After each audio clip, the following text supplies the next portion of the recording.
నాన్న నన్నెప్పుడూ వెంటాడే ఎమోషన్. నవ్వు లేకుండా నాన్న మొహం ఎలా ఉంటుందో నాకిప్పటి వరకు తెలీదు.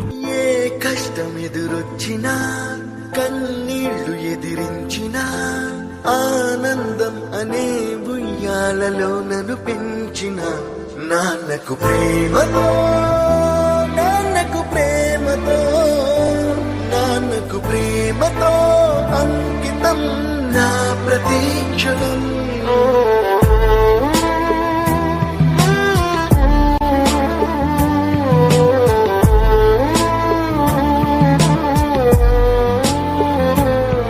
నేనే దారిలో వెళ్ళినా ఏ అడ్డు నన్నాపినా నీ వెంట నేనున్నానని నన్ను నడిపించిన నాన్నకు ప్రేమతో నాన్నకు ప్రేమతో నాన్నకు ప్రేమతో అంకితం నా ప్రతీక్షణం. అందరూ టైంని సెకండ్స్ లోనో మినిట్స్ లోనో కొలుస్తారు. నేను మా నాన్న గుండె చప్పుడుతో కొలుస్తాను. ఈ ఆపరేషన్ కి మిమ్మల్ని ఎందుకు సెలెక్ట్ చేసుకున్నానో తెలుసా? మీ అందరిలో ఉన్న కామన్ క్వాలిఫికేషన్ మీకు మీ